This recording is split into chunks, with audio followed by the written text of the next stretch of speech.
So today I'm gonna talk about something fairly depressing for someone who's studying media and creative industries. So I added some spooky pumpkins here to kind of deliver the idea that we are dealing with very spooky and bleaky topics.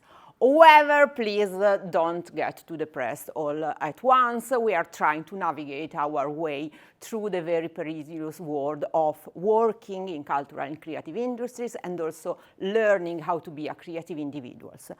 I have been working on the topic of quitting for quite a lot of years now.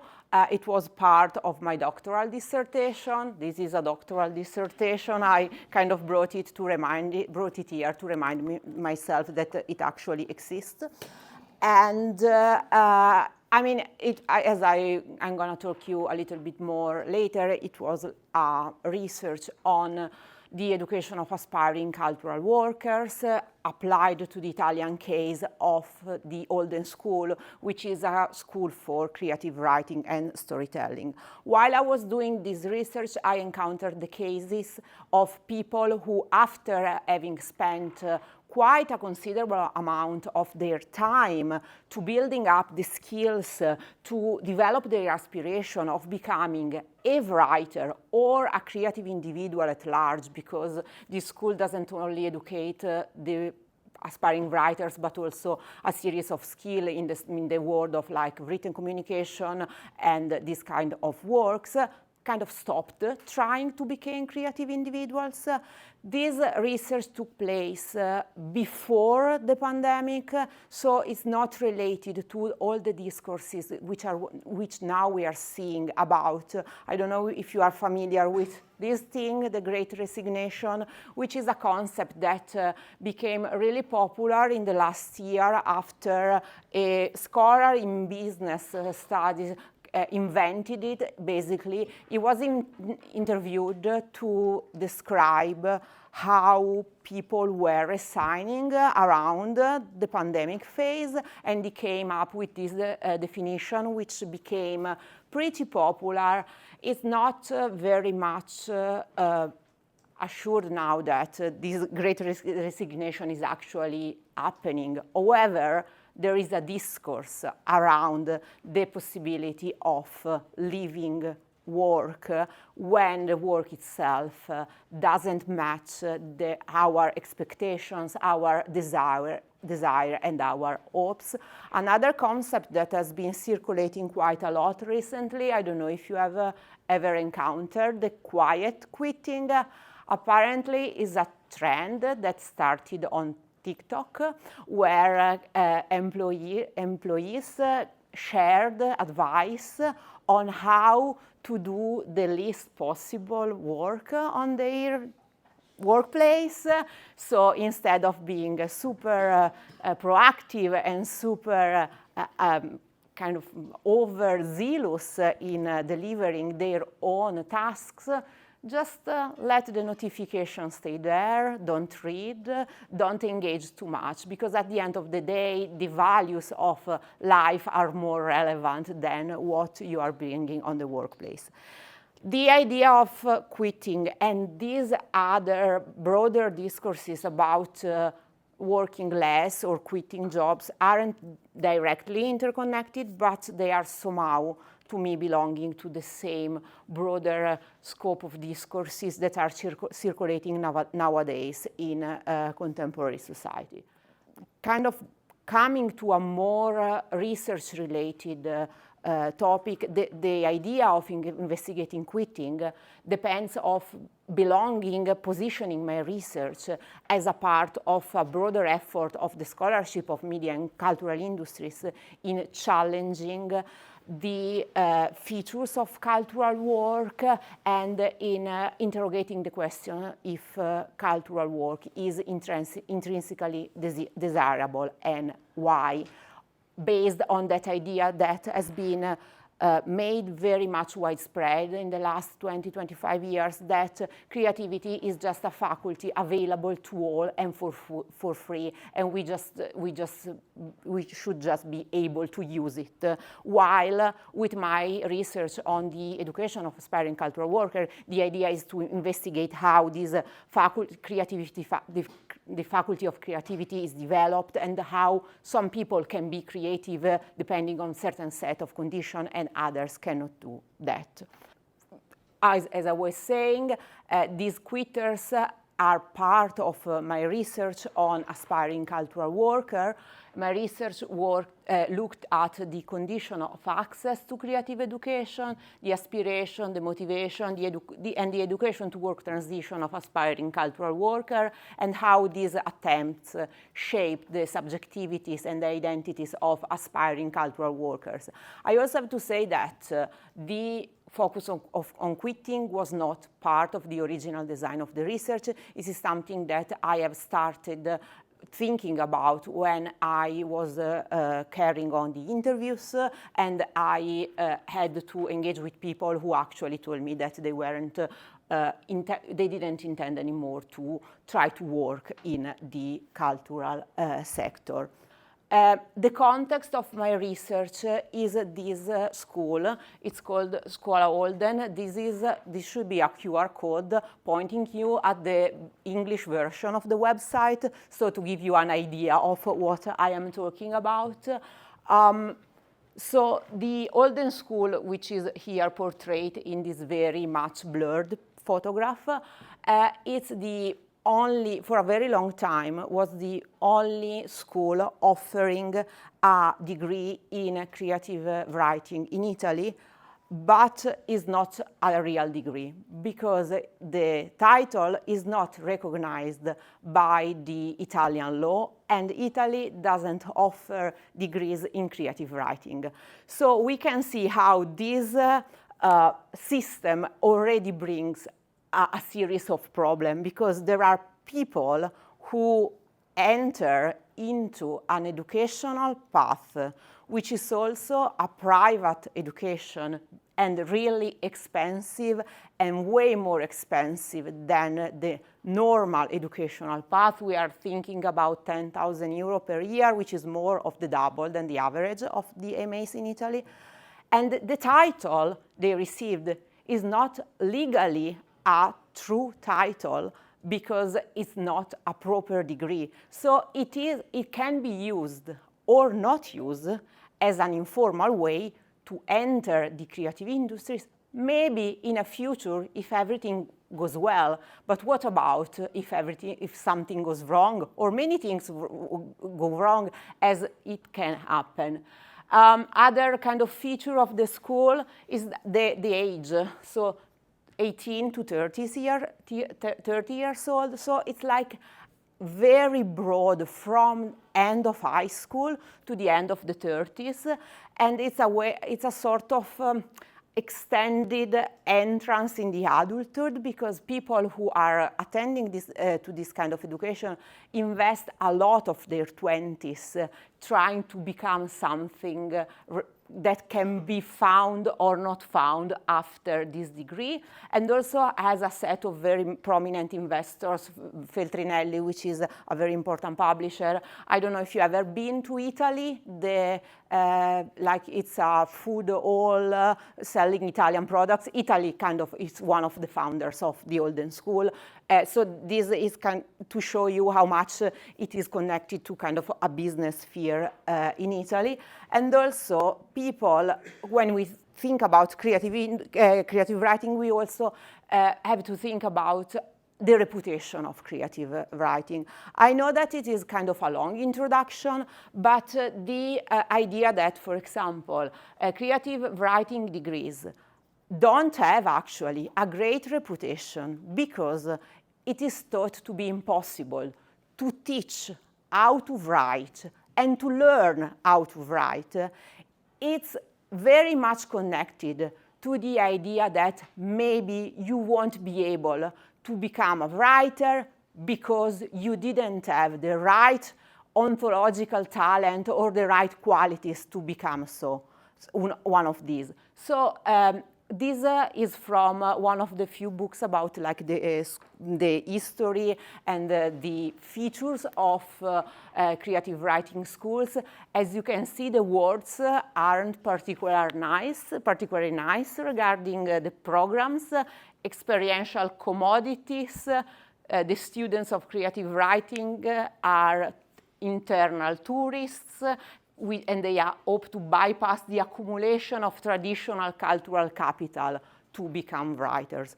So this is to give you a perspective on how subtle and challenging is the very possibility of learning something through a creative education that then results into an actual approach to a job or to a future creative identity. There is not a lot of study on the uses of a creative writing diploma, because it is not a field that has been overly investigated. However, this study, which has been conducted on US creative writing schools, individuated like 4 different outcomes for the students who became authors.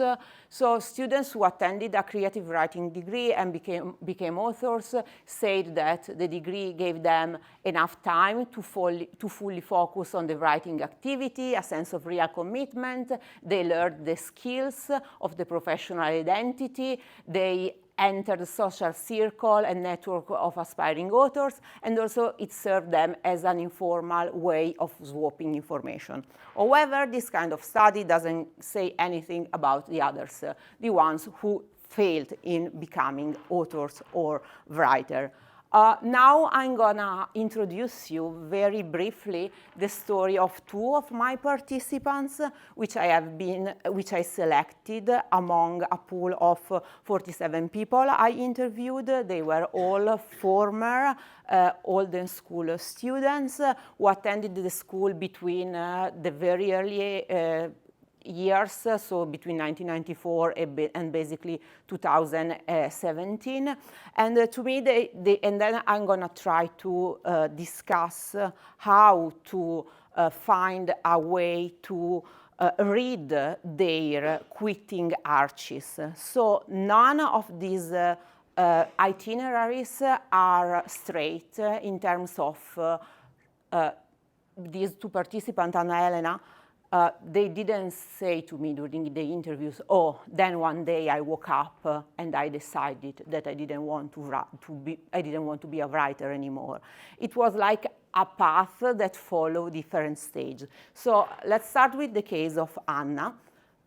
Well, this one, before Anna, sorry about this, I think I should also define what I mean by quitting, which is a circumstance when people decided to leave a future possibility of establishing a career as a creative individual when they had barely started to shape it. So in kind of academia terms, my quitters would be kind of early career students, which is the way in which in academia we define people. I think it's in the 8th year of their degrees. I think, so this kind of span, like 5 to 8 years after their diploma.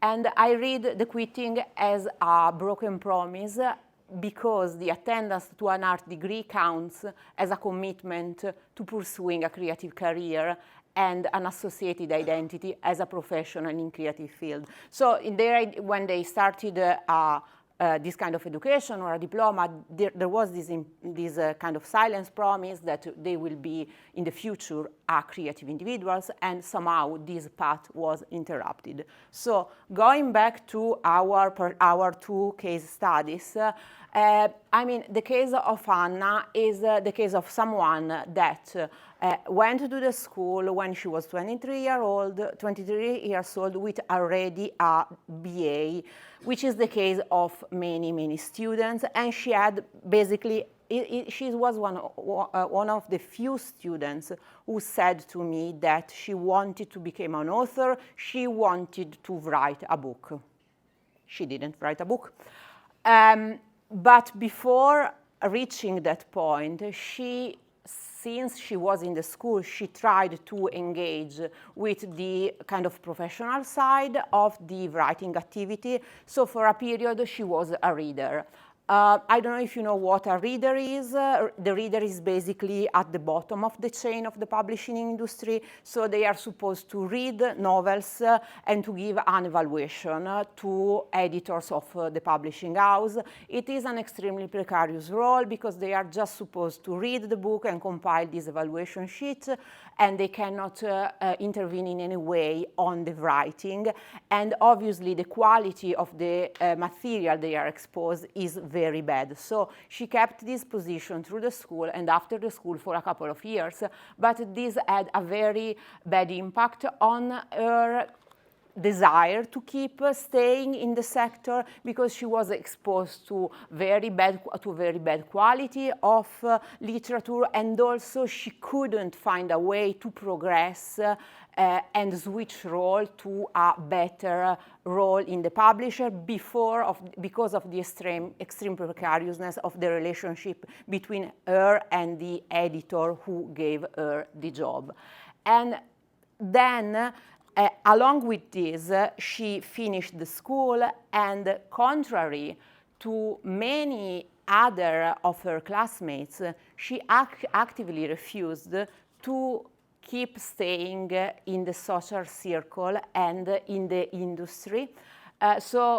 She said that she didn't want to take part in any of the networking activities that were somehow built around the school, where the student maybe encountered some professionals and tried to make themselves known to them, because she didn't want to mix her ideals of writing and becoming an author to the social side of it. She didn't want to network. She didn't want to present herself as someone who could resort on something different than her activity as a writer. So she distanced herself. So the lack of interest in writing per se helped me to define myself. She was different than the others, the ones who tried to network. She only wanted her writing to talk for herself,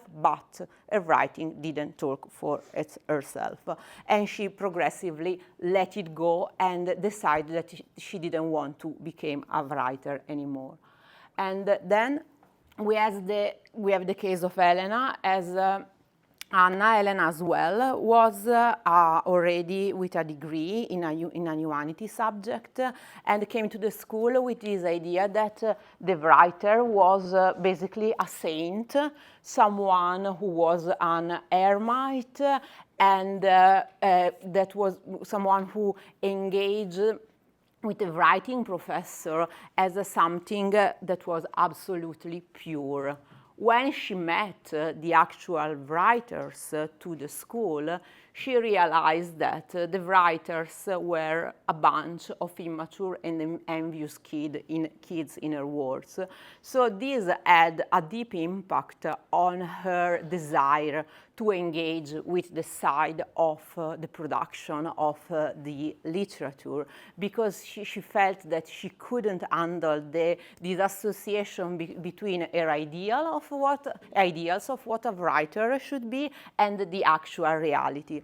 Despite that, she tried to stay in the publishing industry and took an internship at a very well-known publisher. But once again, the working environment kind of pushed her back, because she couldn't find a way to live in an environment where these figures of writers she had such a trust in were actually regarded as an object of gossiping and disrespect, basically. So she changed position and she ended up working as a bookshop assistant.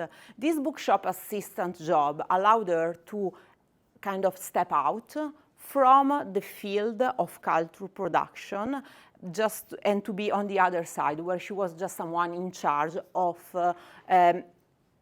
suggesting books to other people. And somehow this allowed her to restore her faith in the writing and in the literature as something pure that was not influenced by the relationships between writers, jealousy, and all this set of feelings that she wasn't thinking she would encounter when dealing with cultural professionals. However, this story has not an happy ending because for the way in which the Italian legislation works, you can work on precarious terms for 2 years, and then the company has to hire you or to let you go. And in her case, her contract was not made permanent, so she kind of left the bookshop assistant position and moved back home at her mother. So I know that I kind of gave you a lot of materials in a very kind of short and small time span, but then my problem was how to approach these cases, how can I present them and think about them. So what I found is that in let's say our discipline, the scholarship in media and cultural industries, there is not so much about quitting. There is a lot about the future of work in cultural industries, how the subjectivities of cultural workers are built, what influenced them, but there is not a lot on quitting. So I looked at these other 3 trends. One is the research on work the refusal, labor process theory, and research on quitting academia. The work refusal points to a strand of Italian Marxism, which I may be a bit partial to because it's something that I have encountered quite a lot in my study. It's a strand of Italian operaism, which was very popular back in the 70s. It has been mostly forgotten in the following years, but then somehow it has resurfaced in the early 2000s because of the popularity of some post-Marxist theoreticians such as Lazzarato or Bifo Berardi. So the basic of this trend of work refusal, which was part of the movement, the social movement of the 1970s and in particular in 1977, is that is based on a piece of Karl Marx, Gundries, which say that capitalism is instrumental in creating the means of social disposable time. So operaists approach Marxism from a perspective saying that instead of attaching our identity to work, we should try to kind of enjoy what the capital produces through the production of this social disposable time, and this translated into a series of practices such as wildcat strikes, civil disobedience, breaking movies screenings, and so on. So they didn't want to work more or to work better, as in the Marxist tradition. They wanted to work less.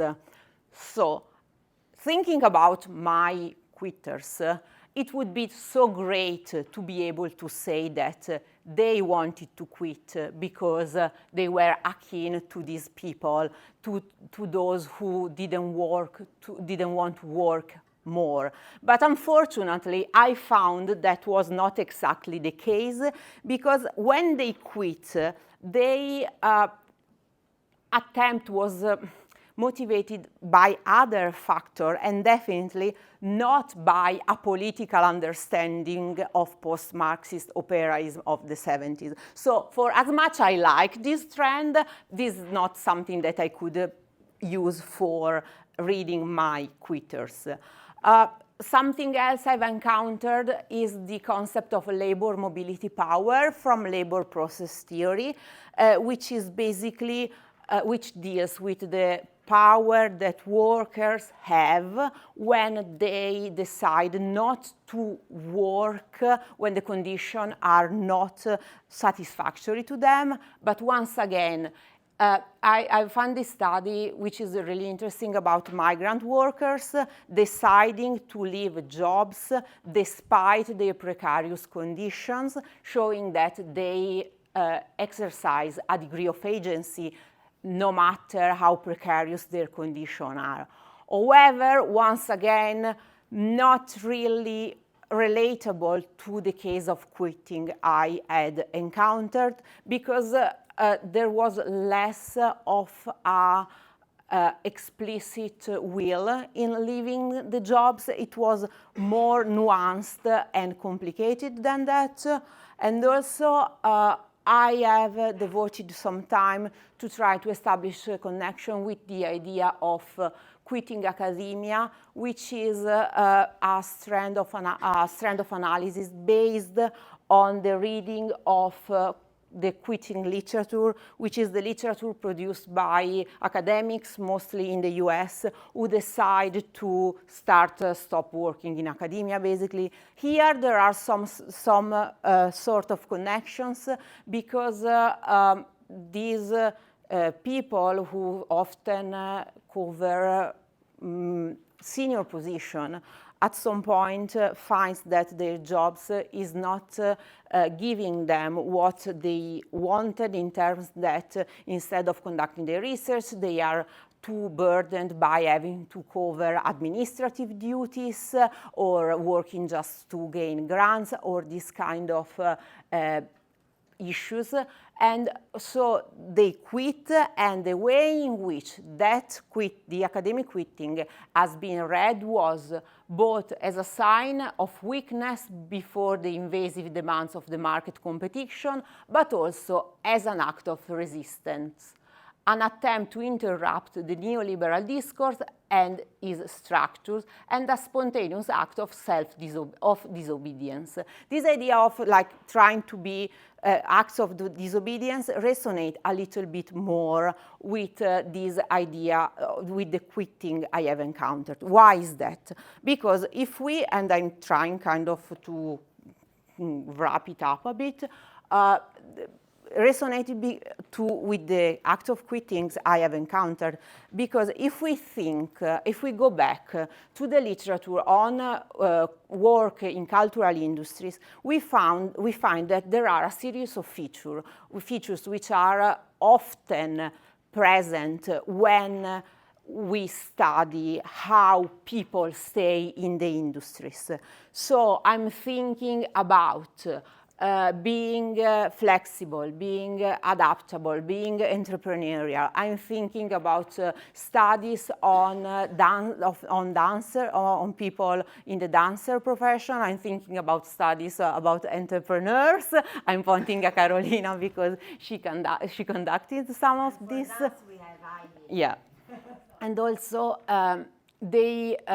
so on a level, the quitters to me refuse to engage in a series of attitude and behaviors that are implicitly requests to people to stay in the cultural industry sector. And also, after a certain tipping point, they stopped engaging in what is being called the hope labor, which is that kind of undercompensated or not compensated labor, which someone performs with the hope of being able to enter the sector in the future. So I think that this set of looking at quitting as a sort of implicit refusal to adhere to the features which are required to work in creative industries is a way that can be utilized to read the quitting of the people of the cases I have discussed, and specifically for their case, because we have also to think about how they are situated in a precise geographical context, which is Italy. This is combined with three ideas which are very much situated in Italy. So the impact and the survival of the idea of the artist as a romantic genius, someone who is struck by the idea or by the pure inspiration and doesn't interact or network ever with the industry. Ideas about the meanings of culture in Italy, which is very much related with literacy and print culture. So culture is something physical, something that you can read, something that you have to produce, and not something that you also engage with in a more immaterial sense, or you can build through relationships, and also structural limits of the publishing industry and in the work market and the work legislation in Italy. On top of this, there should be a point also on how the school acts in supporting / not supporting the transition from education to work of its former students, but this is possibly the topic of another talk, and I'm gonna kind of close here because there was a lot.